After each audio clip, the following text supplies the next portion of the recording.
Si voy al lado de una persona en un avión, Señor, dame oportunidad de hablarle de Cristo.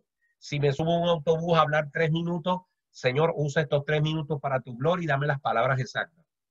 Si me confronto con alguien y en el momento no sé cómo abordarlo, Padre Celestial, ilumíname y muéstrame la dirección. En primer lugar, siempre debemos estar claros que nosotros somos megáfonos de Dios por medio de los cuales Dios habla.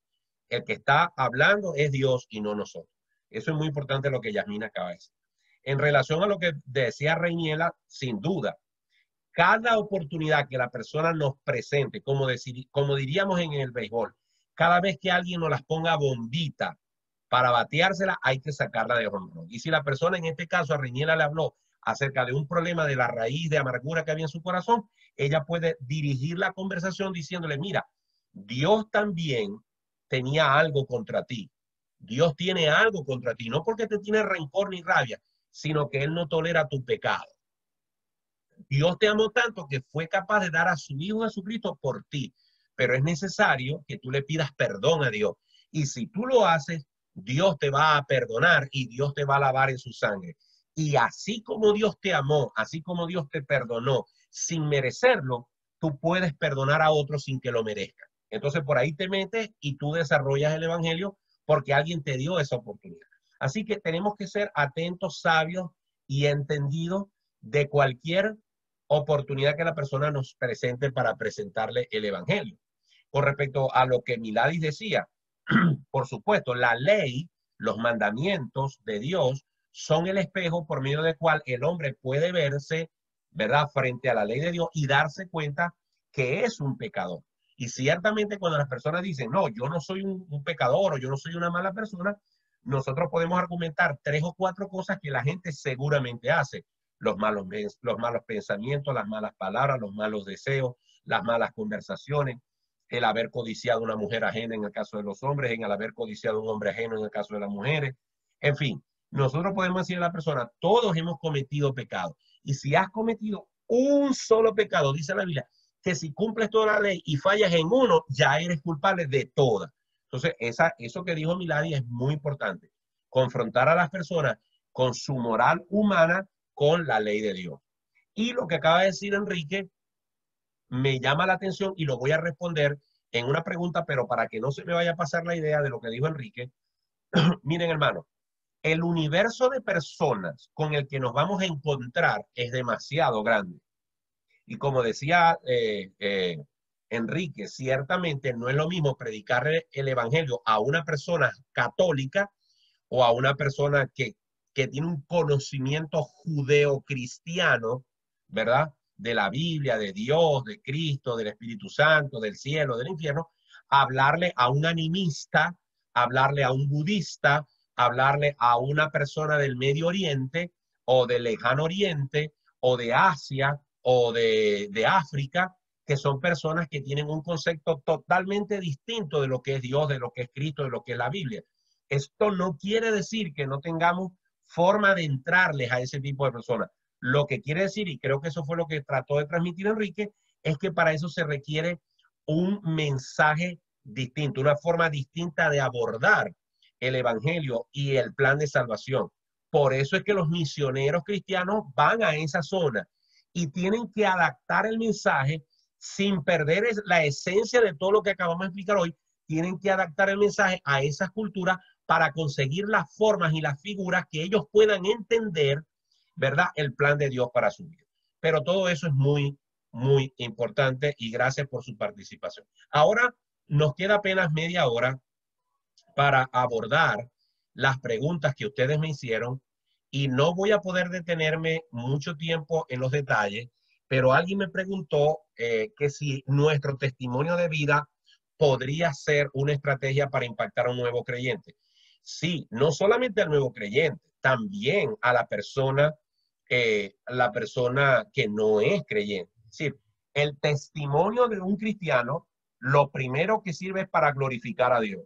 La primera razón por la que tenemos que tener un buen testimonio es para que Dios sea glorificado, porque dice la Biblia que Él preparó de antemano las obras en las que íbamos a andar para que cumpliésemos y anduviésemos en ellos para la gloria y honra de Dios.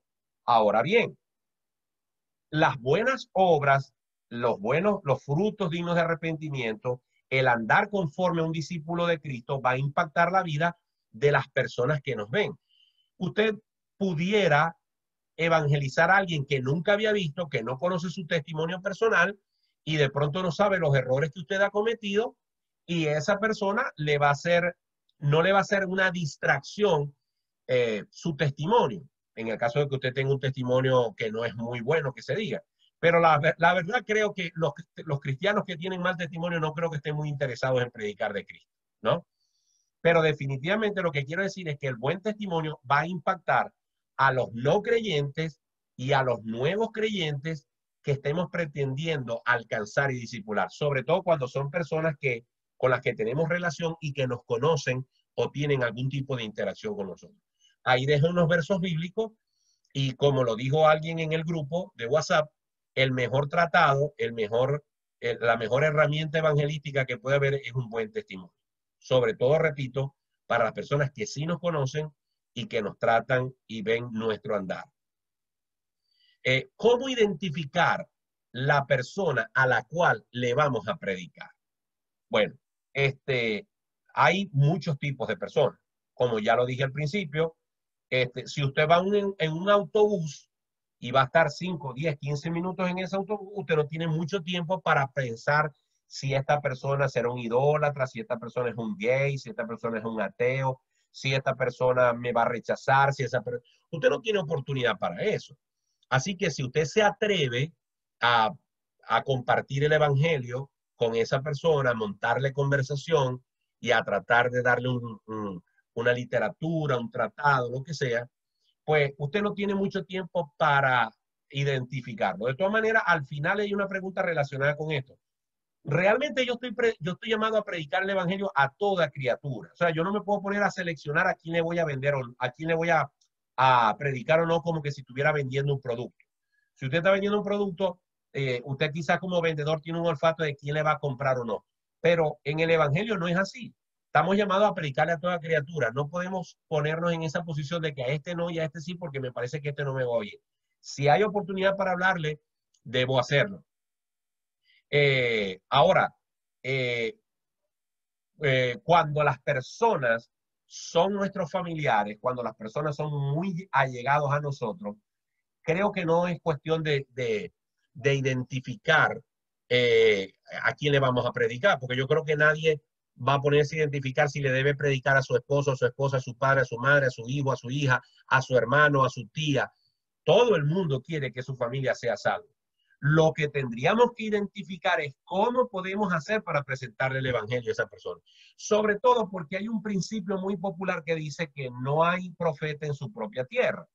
A veces a la gente se resiste a aceptar el evangelio porque con razón o sin razón siempre tratan de buscar una excusa en nuestras imperfecciones para decir, no, si yo voy a ser evangélico como tú, yo prefiero no ser cristiano. Entonces es mejor buscar las maneras, aparte de tener un buen testimonio, de cómo presentarle el evangelio. Pero sin duda alguna, como dijo Yasmina hace ratito, el versículo clave aquí en este punto es este. Cuando el Espíritu Santo, o sea, cuando Él venga, convencerá al mundo de pecado, de justicia y de juicio. Conclusión, como respuesta a esta pregunta. Usted abra su boca, usted presente el Evangelio, usted hable la verdad de Cristo y el Espíritu Santo es el que va a hacer el trabajo en el corazón, no usted. Sus argumentos no son los que van a convencer a la persona. La metodología que usted use no es la que va a convencer a la persona. No son sus palabras ni sus argumentaciones las que van a transformar el corazón de la persona. Solamente usted pone la semilla, como dice la parábola del sembrador, y la semilla caerá en un terreno y conforme a la voluntad de Dios y al propósito del Espíritu Santo, esa semilla germinará o no. Otra pregunta fue, ¿cómo abordar a las personas sin que se sientan invadidas y confrontadas con sus creencias? Bueno, miren, al presentarle el evangelio a una persona, tarde o temprano usted la va a tener que confrontar y ya lo dijimos al principio. Lo que no podemos hacer, y yo creo que a este punto es que se refiere la pregunta, es ser torpes al momento de hablarle a alguien acerca de Cristo, concentrándonos en ciertos aspectos que no son una causa del problema, sino una consecuencia. Me explico. Usted está hablando con una persona que tiene muchas imágenes, que tiene vírgenes, santos, o puede estar hablando con una persona que es homosexual, o puede estar hablando con alguien que es un intelectual, un ateo, un agnóstico, o puede estar hablando con un testigo de Jehová o con un mormón, o con cualquier persona que tiene un perfil muy específico. Usted no puede concentrarse en decirle, no, pero es que usted con estas vírgenes y estos santos, usted tiene que sacar todo eso, porque eso es idolatría al Señor, y la Biblia dice, mire aquí Éxodo 20, capítulo 4, versículos 4 y 5, dice, no tendrás dioses ajenos delante de mí. Hacer eso no está mal en el sentido de que usted está anunciando los juicios de Dios, pero no es inteligente, porque usted lo que va a hacer es que esa persona va a bajar a Santa María, se va a ofender y lo va a sacar de su casa. Lo que la idolatría en la vida de una persona no es una causa, es una consecuencia de no conocer a Dios. Por lo tanto, usted lo que tiene que presentar es el evangelio tal y como ya lo explicamos, ¿verdad? La necesidad de tener vida eterna, la necesidad de arrepentirse, la necesidad de reconocer que se es pecador, la necesidad de entender que Jesucristo es el único y Señor y Salvador, y la seguridad de tener vida eterna. Eso es lo que hace que una persona sea transformada de la homosexualidad, de la idolatría, del gnosticismo y de cualquier otra secta. Así que el abordar a las personas lo que requiere es sabiduría e inteligencia para no caer en los pormenores de los detalles. Porque si usted se deja arrastrar a ese terreno, usted va a perder. Porque además de que se desvió del mensaje central, usted va a estar atacando a esa persona en un área sensible de su vida, y esa persona va a bajar su escudo y va a cerrar sus oídos al mensaje del evangelio. En eso hay que tener mucho tacto. Si es una persona homosexual, el problema, la persona no se va a condenar por ser homosexual, porque hay gente que se va a condenar por ser grollero, chismoso, iracundo, glotón, borracho, adúltero, fornicario, ladrón, estafador, ¿ok? El gran problema de los homosexuales es que ellos se sienten orgullosos de su abominación y quieren hacer alarde de su abominación y quieren exaltar su abominación como una cosa de la que hay que estar orgulloso y hay que aceptarlos como tal y no se les puede decir nada. Pues yo no veo movimientos de adúlteros y fornicarios, glotones y borrachos por ahí por las calles diciendo orgullo borracho, orgullo glotón, orgullo adúltero, orgullo fornicario. No, nadie se enorgullece. Por el contrario, la gente siente vergüenza de eso. El problema de la homosexualidad y de los gays es que han salido, entre comillas, del closet, como dicen ellos, para hablar con orgullo de su abominación, abominación a Dios. Ahora bien, cuando usted le esté predicando a alguien, no se concentre en el asunto de si es homosexual o no, porque él pudiera decir, ah, pero tú no tienes pecado, y van a entrar en la diatriba de que qué pecado es mayor que otro. Háblele a esa persona de que él está perdido en sus delitos y pecados, sean los que sean, y que necesita aceptar a Jesucristo. Si esa persona es tocada por el Espíritu Santo, créame que su homosexualidad va a pasar a un segundo plano y Dios lo va a ayudar a ser libre de esas cadenas como de la idolatría y de cualquier otra. ¿Ok? Sabiduría al momento de abordar a las personas. Ok, estoy muy corto de tiempo. Para mí es importante que participen, pero necesito que sean muy puntuales porque todavía faltan muchas preguntas por responder. Adelante, Yasmina. Sí, pastor, con relación a lo de los homosexuales, tengo un amigo que era homosexual y me tocó evangelizarlo. Cuando yo le comencé a hablar de Cristo, me dijo él, yo soy gay. Entonces le digo, sí, yo también estoy peleando con mis pecados. Le digo, por eso es que te estoy hablando de Cristo, porque yo estoy peleando con mis pecados y Cristo los ha lavado y a ti también te puede limpiar. Entonces, creo que cuando se trata de homosexuales no hay que arrimarnos con rechazo, ¿no? No hay que arrimarnos, sino con mucho amor de Cristo, con mucho amor de Cristo y hablarle tal cual son las cosas, pues. Así somos de pecadores todos nosotros, pero Cristo ha hecho una diferencia en nuestras vidas. Amén, amén, amén. Déjenme, ok. Ahora vamos con las, gracias Yamina. Vamos con la siguiente. ¿Cuál es la mejor manera de comunicarle el evangelio a los jóvenes? Bueno, ahí yo les coloqué varias ideas. Una de las cosas que tenemos que entender con los jóvenes es que los jóvenes en todos los temas de la vida no están dispuestos a escuchar a los adultos.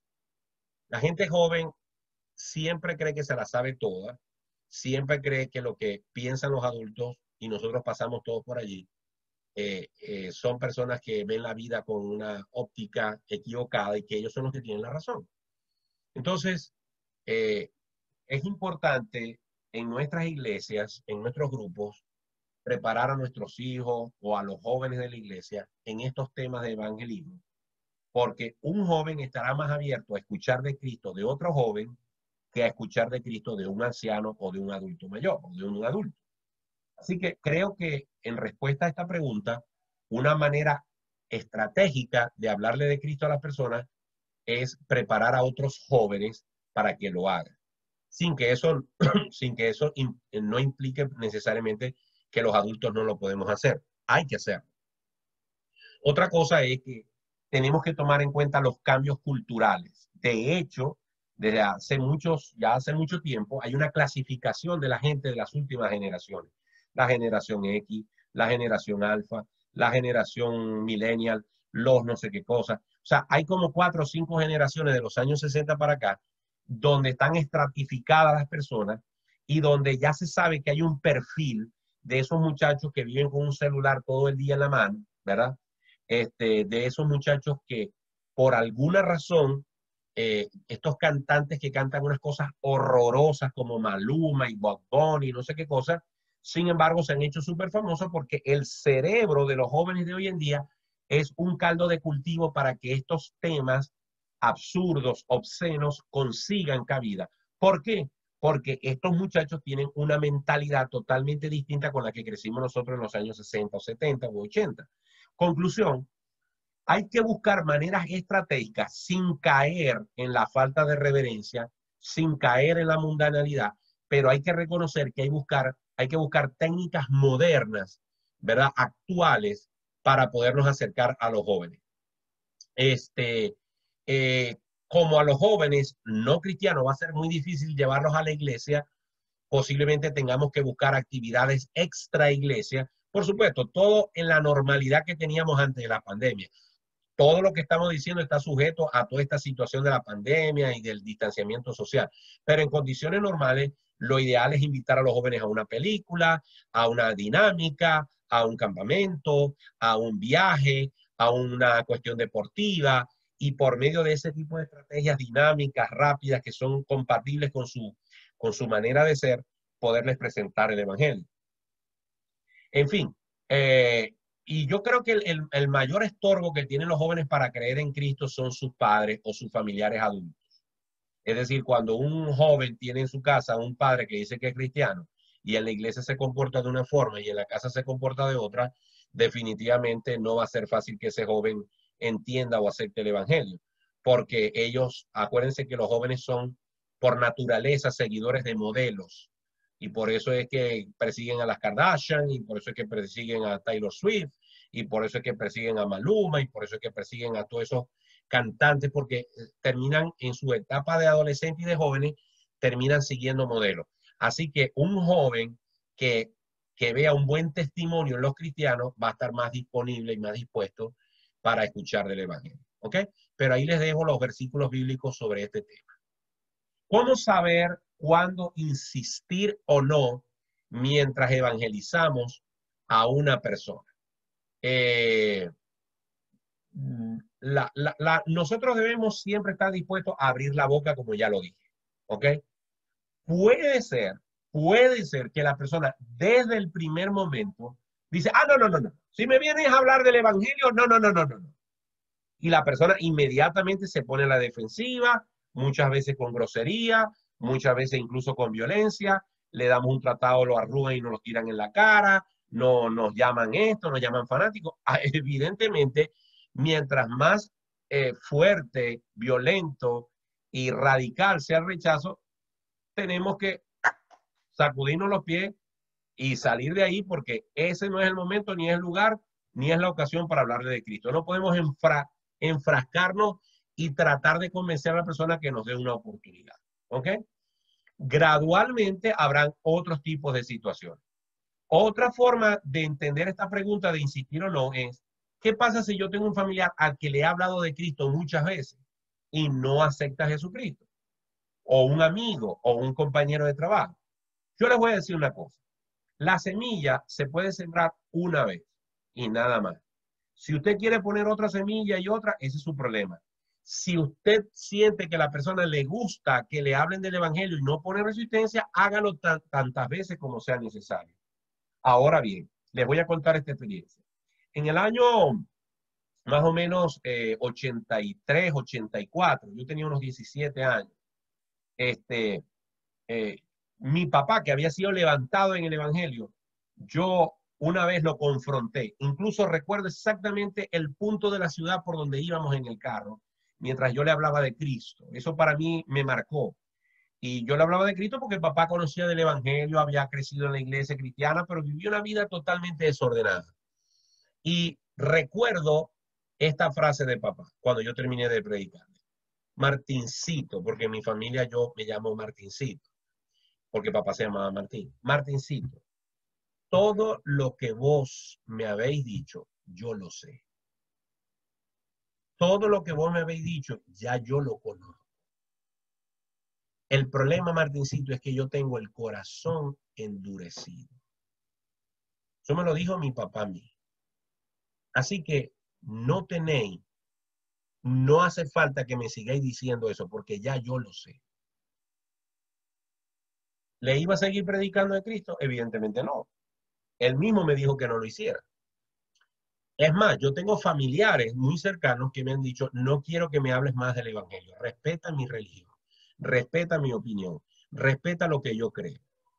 Y yo, con todo y que quiero a esa persona, yo evito problemas y no le predico más. Así que, ¿cuándo insistir o no insistir? Insiste si la persona no se ofende, no se molesta, no te lo prohíbe, no te pone condiciones, no te lo limita. Si no hay ese tipo de situaciones, insiste, ¿ok? Pero si la persona evidentemente es indiferente, es grosera o simplemente te pone un parado, pues no lo hagas, porque en ese sentido no estamos obligados a seguirlo haciendo, ¿ok? Recuerden que todas estas láminas que yo les estoy poniendo tienen estas ideas más detalladas, pero no me puedo detener a leer. ¿Qué efectividad tiene predicar el evangelio repartiendo tratados? Ahí también hay una explicación bien interesante que yo les escribí. Lo que pasa es que los tratados realmente se deben usar en aquellas condiciones en aquellas situaciones que no tenemos mucha oportunidad para hablarle a la persona. Es decir, diríamos que ese sería un evangelismo express. Si hay la oportunidad de entregar un tratado y de hacer un resumen del evangelio y tener un encuentro personal con esa persona y predicarle a Cristo porque notamos receptividad, hágalo. Es preferible que usted le reparta un tratado a una o dos personas que pudo hablar con ellos y presentar el evangelio, que repartirle tratado a 100 personas con los cuales no tuvo tiempo de interactuar. Pero si realmente usted va en un autobús, si usted realmente está en una feria, si usted está yendo a un juego de béisbol y está saliendo la gente, es decir, hay un volumen de personas, usted entregue un tratado a cada persona que va saliendo, no va a tener tiempo de compartir con la persona se lo va a meter al bolsillo, usted va a mirar hacia atrás y la persona va a ver personas mirando el tratado, arrugándolo y tirándolo a la basura. No se sienta mal por eso. Acuérdese que en la parábola del sembrador hay 4 tipos de terreno y 3 fueron malos. Así que por cada 4 personas, 3 que voten el tratado, usted no se sienta mal, que ese es el promedio de la gente que rechaza el evangelio. ¿Ok? Así que los tratados son prácticos para el evangelismo express, para el evangelismo que no es tan personal. Esa sería la respuesta pero de que hay situaciones en las que no hay otra opción sino usar tratado, es evidente, y en ese sentido son efectivos. Si somos cristianos apagados, sin predicar la palabra de Dios, dejamos de ser luz y nos perdemos en las tinieblas. Bueno, lo primero que quiero dejar claro es que ningún cristiano se pierde por no predicar a Cristo, porque los cristianos genuinos no se pierden, porque la salvación no se pierde. Los cristianos que son verdaderos cristianos han sido sellados por el Espíritu Santo, están en las manos de Cristo y nada los puede separar de Él. Así que por el hecho de que alguien no predique a Jesucristo, no podemos decir que está perdido en las tinieblas. Ahora, un cristiano que no predica a Cristo, un cristiano que no tiene por costumbre hacerlo, es una persona que está ocultando la luz que Cristo puso. Y la Biblia dice, Jesús dijo claramente que una luz no se pone debajo de la cama, sino se pone arriba para que alumbre toda la casa. Y la Biblia dice que somos luz y sal de la tierra. Pero la Biblia también dice que aquellos que oculten sus dones, aquellos que oculten su talento, le van a tener que dar cuenta al Señor.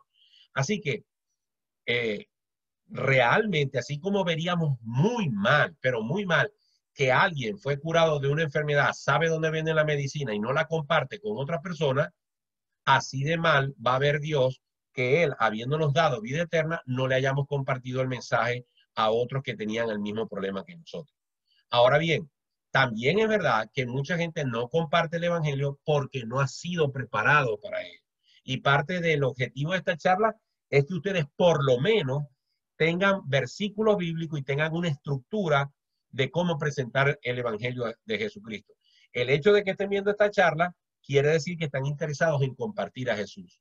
Y yo creo que todo cristiano debería de ponerse la meta de ganar un alma para Cristo al año. Un alma para Cristo al año. Bastaría eso, un alma para Cristo al año. Por supuesto, para ganarse un alma, quizá va a tener que predicarle a 100.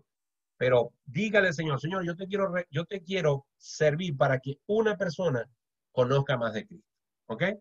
Pero no hay razón para pensar que un cristiano que no predica a Jesucristo está perdido en las tinieblas. ¿Qué señales podemos recibir de que el Espíritu Santo es quien está guiando nuestro mensaje evangelístico? Bueno, ahí tenemos varias cosas. Primero, el que sintamos compasión por las almas perdidas como la sintió Jesús es una señal del Espíritu Santo trabajando en nuestra vida. Deseos de compartir el evangelio buscando cualquier excusa. Estamos pendientes de que alguien diga cualquier cosa de la situación para decirle, pero mira, Cristo es la solución. Propósito de aprender pasajes bíblicos que hablan del evangelio. La idea de esta clase es que ustedes se aprendan esos versículos y los aprendan a usar. Si ustedes tienen deseo de hacer eso, el Espíritu Santo está trabajando en ustedes. Aprendizaje y dominio de una o varias formas de estrategia de evangelismo. Yasmina decía ahorita que ella no confiaba mucho, confiaba mucho de las herramientas, de los métodos, de la forma. Sí, ciertamente lo que va a convencer a alguien no es el método ni la forma. Pero en mi vida personal, en lo personal, a mí me ha ayudado mucho el evangelismo explosivo, porque el evangelismo explosivo te da una secuencia de procedimientos que no siempre te va a servir, porque van a haber situaciones en las que el evangelismo explosivo no se puede aplicar, pero hay decenas de estrategias para presentar el evangelio. Está el evangelismo explosivo, están las leyes espirituales, está el cubo mágico, están unas pulseritas que se ponen aquí con distintos colores. Hay decenas de opciones. Lo importante es que si usted necesita una especie de riel, ¿verdad? Para saber por dónde ir en el proceso evangelístico, no está de más que usted estudie alguno de esos modelos para que usted tenga por lo menos una guía. Orar por los no creyentes para que Dios prepare sus corazones, como decía Yasmina, es muy importante. Orar para que Dios nos aliente a compartir el evangelio con otros. Señor, pon en mí ese deseo de hacerlo. Ofrendar para que el evangelio pueda ser llevado a otros que no están a nuestro alcance. Nosotros nunca vamos a poder quizás predicarle a un maometano o a alguien que vive en la ventana 1040, pero podemos ayudar en las campañas donde se recoge dinero para este tipo de esfuerzos misioneros. Otra señal que el Espíritu Santo pone en nuestro corazón cuando estamos predicando y estamos siendo dirigidos por Él, es que estamos convencidos de lo que estamos exponiendo, porque lo creemos, porque lo vivimos. Y muchos cristianos no predican, ¿saben por qué? Porque no están seguros de lo que creen.